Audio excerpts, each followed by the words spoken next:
जय हिंद दोस्तों। स्वागत है आपका हमारे यूट्यूब चैनल 92 एजू पर। आज हम शुरू करते हैं यूनिट 3 और ये यूनिट 3 का हमारा सबसे पहला वीडियो है। चलिए स्टार्ट करते हैं यूनिट 3 और पहला टॉपिक है हमारा ससंजक और असंजक बल, कोहेसिव एंड एडसिव फोर्स। तो बने रहिए वीडियो के अंत तक। चलिए शुरू करते हैं। तो ससंजक और असंजक बल समझने के लिए हमें सबसे पहले समझना पड़ेगा अंतराण्विक बल। अंतराण्विक बल, इंटरमोलिक्यूलर फोर्स। ठीक है, तो अंतराण्विक बल हमें क्यों ही समझना है, क्योंकि अंतराण्विक बल के दो प्रकार होते हैं, एक होता है ससंजक, एक होता है असंजक।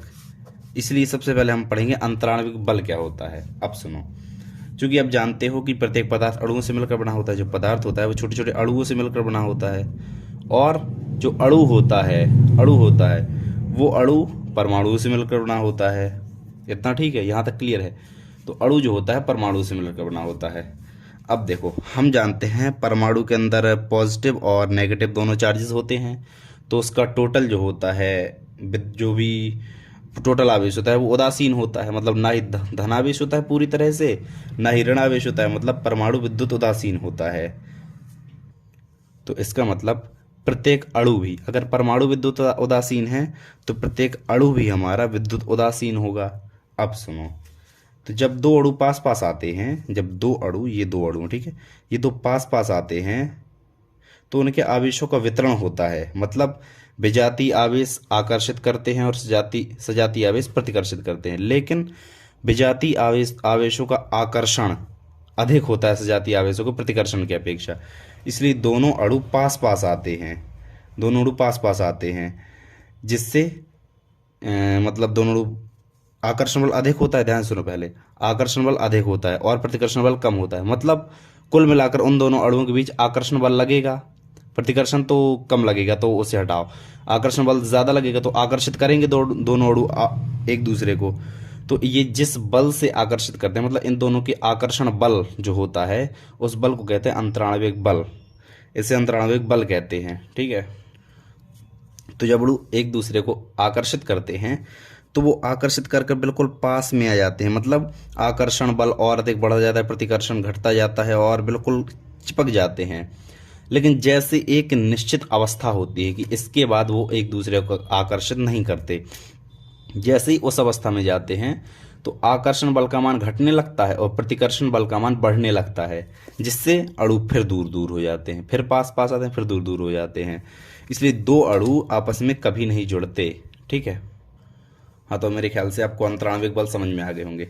अब पढ़ते हैं हम ससंजक बल। ठीक है, और असंजक बल। इसके जो एग्जाम्पल से बड़े कमाल के हैं। तो सबसे पहले सुन लो, ससंजक बल एक ही अणुओं के बीच लगता है। मतलब अगर पानी रखा, ये हमारे पास पानी है, तो उसके अणु जो होते हैं कोई बल से एक दूसरे को और आकर्षित या प्रतिकर्षित जो कुछ भी हों, उन अणुओं के बीच बल लगेगा। मतलब पानी के सेम अणु हैं, सबके सब सेम अणु हैं, सबके अणु जितने भी अणु हैं सब पानी के हैं। मतलब एक ही पदार्थ के अणुओं के बीच जो बल लगता है उसे ससंजक बल कहते हैं। अर्थात पानी के अणुओं के बीच जो बल लगेगा उसे ससंजक बल कहते हैं। और असंजक बल जो अलग अलग पदार्थों के अणुओं के बीच लगता है, जैसे हम पानी में उंगली डुबोएं तो हमारे पानी, ये उंगली अलग पदार्थ हो गया और पानी हमारा अलग पदार्थ हो गया, तो उन दोनों के बीच जो बल लगेगा उसे कहते हैं हम असंजक बल। ससंजक बल लगता है एक ही पदार्थों के अणुओं के बीच लगने वाला बल, और असंजक बल होता है अलग अलग पदार्थों के अणुओं के बीच लगने वाला बल। अब देखो इसके कुछ बढ़िया से उदाहरण। अब जैसे हमारे पास पानी है, ठीक है, ध्यान सुनो, पानी है, अब हम उसमें उंगली डुबोते हैं तो हमारी उंगली में पानी मतलब लग जाता है, हमारी उंगली गीली हो जाती है। लेकिन पारे में जब डालते हैं तो उंगली हमारी गीली नहीं होती। ऐसा क्यों होता है? सुनो, जब हम पानी में उंगली डालते हैं तो पानी के अणुओं के बीच लगता है ससंजक बल, और उंगली और पानी के बीच लगता है असंजक बल। तो इस जगह अगर हमारी उंगली अगर गीली हो जाती है तो मतलब असंजक बल का मान जो है, मतलब उंगली और पानी के बीच जो बल लग रहा है वो अधिक है ससंजक बल से। क्यों? क्योंकि जब हमने उंगली डुबोई तो असंजक बल लगा और उंगली बाहर निकाली तो असंजक बल अधिक है, तभी उसके पानी के जो ससंजक बल हैं टूट गए और पानी के कुछ अणु हमारी उंगली में आ गए। मतलब ससंजक बल का मान कम है असंजक बल की अपेक्षा। तो जहाँ असंजक बल अधिक होता है वहाँ हमारी मतलब जो अलग अलग पदार्थ होते हैं उन दोनों के बीच में लगने वाला बल अधिक हो जाता है। जब हमारी उंगली में पानी लग जाता है, चिपक जाता है, तो हम कहते हैं असंजक बल का मान अधिक है ससंजक बल की अपेक्षा। अब जब हम पारे में डुबोते हैं अपनी उंगली, तो वहाँ पर पारे के जो अणु होते हैं वो बहुत ही अधिक अणु, उनके मध्य जो ससंजक बल का मान होता है वो बहुत ही अधिक होता है, जिस वजह से हम जब उंगली डुबोते हैं तो पारे और उंगली की भी लगेगी असंजक बल, लेकिन उन असंजक बल का मान इतना कम, वो असंजक बल का मान कम होता है, जिससे ससंजक बल को नहीं तोड़ पाता वो असंजक बल। इस वजह से हमारा जो पारा होता है वो उंगली में नहीं चिपकता। ठीक है, समझ में आ गया आपको कि जब ससंजक बल का मान असंजक बल से अधिक होता है तो नहीं चिपकता, और ससंजक बल का मान असंजक बल से कम होता है तो चिपक जाता है। बस इतना समझ लो, नॉर्मल सा कॉन्सेप्ट। इसका एक और उदाहरण है बढ़िया सा। देखो, जब हमारे पास ये हमारे पास तेल है इसमें, ठीक है, इसमें है तेल और इसमें है पानी, ठीक है। अब हम तेल के ऊपर एक पानी की बूंद, आप कर लेना घर में, ठीक है। जब हम तेल के ऊपर एक पानी की बूंद डालते हैं तो पानी की बूंद सिकुड़ जाती है, गोल रही जाती है, ऊपर रखी रहती है अलग से, देख लेना। जब हम तेल के ऊपर पानी की बूंद डालते हैं तो पानी की बूंद सिकुड़ जाती है, और जब पानी के ऊपर हम तेल की बूंद डालते हैं तो तेल की बूंद फैल जाती है। ये होता है ससंजक और असंजक बलों के कारण। अब देखो ऐसा क्यों होता है। जब हम तेल के ऊपर पानी की बूंद डालते हैं तो पानी के जो अणु होते हैं ससंजक बलों के कारण बंधे रहते हैं अधिक, और जब तेल और पानी के बीच लगेगा जो बल वो होगा असंजक बल।